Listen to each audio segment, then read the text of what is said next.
សំណាងជាងគេបានមានមេធ្វើប្រពន្ធបងថ្ងៃនេះរំភើបប៉ុនឡងចង់ว่าបែដងលុតខំធម្មតាអូនសំណាងជាងគេព្រោះតែថ្ងៃនេះទទួលបានការស្លាប់សំឡូចសេចក្តីប្រាថ្នាអូននឹងរៀបការជាមួយនឹងបងនោះដែលអូនបាញ់ចិត្តសូមអរគុណនិស្ស័យដែលជួយដឹកដៃឲ្យយើងជួបចិត្តសូមអរគុណព្រមលីខិនផ្ដល់ស្នេហាប៉ុនដល់យើងទាំងពីរថ្ងៃរៀបការសន្យានឹងមេឃដីធ្វើឲ្យស្រី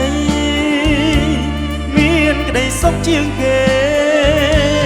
សូមសន្យាថាពួកយើងទាំងពីរនាក់មិនបែកគ្នា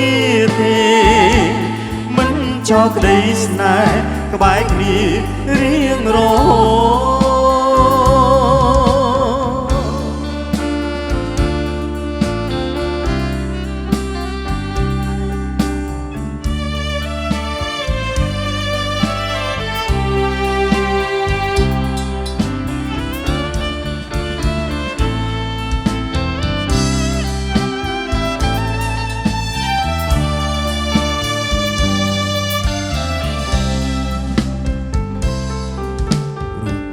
សំណាងជាងគេបានមានមេធ្វើប្រពន្ធបងថ្ងៃនេះរំភើបកន្លងចង់ว่าបែដងលុតខំធម្មតាអូនសំណាងជាងគេព្រោះតែថ្ងៃនេះទទួលបានការស្លាប់សំឡូចសេចក្តីប្រាថ្នាអូននឹងរៀបការជាមួយនឹងបងនោះដែលអូនបាញ់ចិត្តសូមអរគុណនិស្ស័យដែលជួយដឹកដៃឲ្យយើងជួបចិត្តសូមអរគុណព្រមលីខិនផ្ដល់ស្នេហាប៉ុនដល់យើងទាំងពីរថ្ងៃរៀបការសន្យានឹងមេឃដីធ្វើឲ្យស្រីមានក្តីសុខជាងគេសូមសន្យាថាពួកយើងទាំងពីរនាក់មិនបែកគ្នាទេ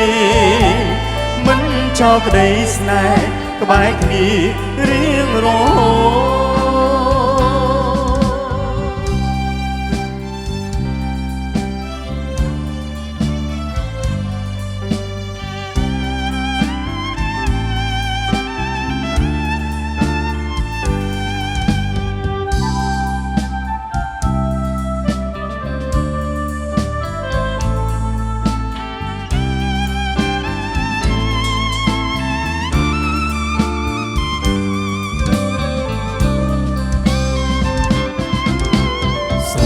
អរគុណនិស្ស័យ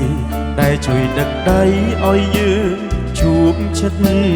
សូមអរគុណព្រមលីខិនផ្ដល់ស្នេហាប៉ុនដល់យើងទាំងពីរថ្ងៃរៀបការសន្យានឹងមេឃដីធ្វើឲ្យស្រីមានក្តីសុខជាងគេសូមសន្យាថាពួកយើងទាំងពីរនាក់មិនបែកគ្នាទេមិនចោលក្តីស្នេហ៍ក្បែរគ្នារៀងរហូត